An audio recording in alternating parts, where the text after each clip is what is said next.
সংবিধান সংশোধন পাকাপোক্তভাবে বদলাতে চলেছে বাংলাদেশ। নাগরিকের অধিকার সুরক্ষার বই থেকে বাদ পড়তে চলেছে ধর্মনিরপেক্ষতা, সমাজতন্ত্র এবং বাঙালি জাতীয়তাবাদ। নাম বদলাতে পারে দেশেরও। গণপ্রজাতন্ত্রী বাংলাদেশ বলা হয়, তার মধ্যে আসলে যে প্রজাতন্ত্রের কথা হয় সেটা আমরা দ্বিমত পোষণ করেছি। প্রধানমন্ত্রী পদের একচ্ছত্র ক্ষমতা হ্রাস করা জরুরি। আমরা রাষ্ট্রের 5টি মূলনীতি সুপারিশ করছি।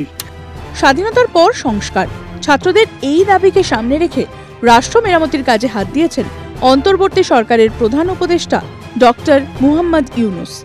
গঠন করেছেন 6টি কমিশন। তার মধ্যে একটি কমিশন সুনির্দিষ্টভাবে সংবিধান সংস্কার নিয়ে কাজ করছে।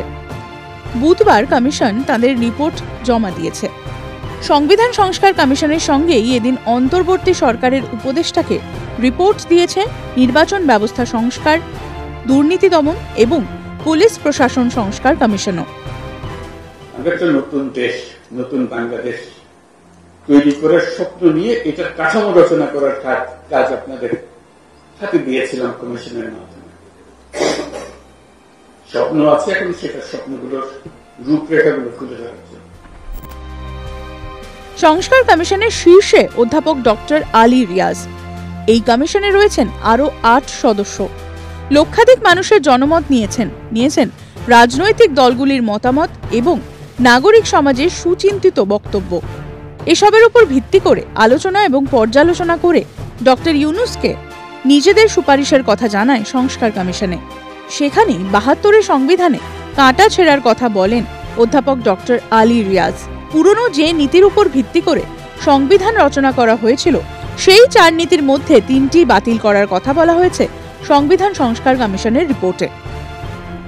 1971 সালের স্বাধীনতা যুদ্ধের মহান আদর্শ এবং 2024 সালের গণ অভ্যুত্থানের যে জন আকাঙ্ক্ষা, তার প্রতিফলন হিসেবে আমরা রাষ্ট্রের 5টি মূলনীতি সুপারিশ করছি। সেগুলি হচ্ছে সাম্য, মানবিক মর্যাদা, সামাজিক সুবিচার, বহুত্ববাদ এবং গণতন্ত্র।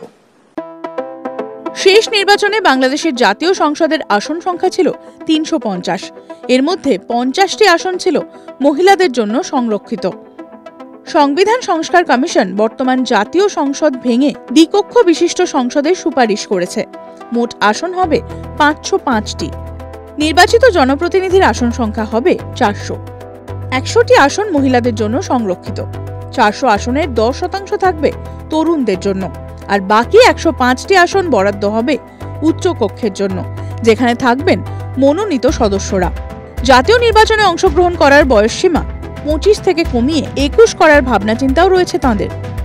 কথাগুলো যে জাতির যে পুনরুত্থান হলো, যে স্বপ্ন নিয়ে পুনরুত্থান হলো, সে পুনরুত্থানকে আমরা ধারণ করতে পেরেছি, তাকে এগিয়ে নিতে পারছি কিনা সেটাই আমাদের বিবেচ্য বিষয়। আমরা দ্বিকক্ষ বিশিষ্ট পার্লামেন্ট চালু করার জন্য সুপারিশ করেছি।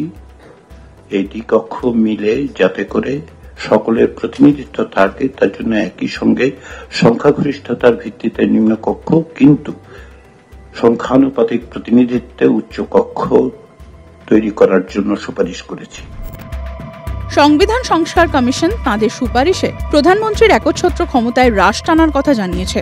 একই সঙ্গে বাংলাদেশের সরকারি নাম বদলের প্রস্তাবও দিয়েছেন অধ্যাপক আলী রিয়াজ।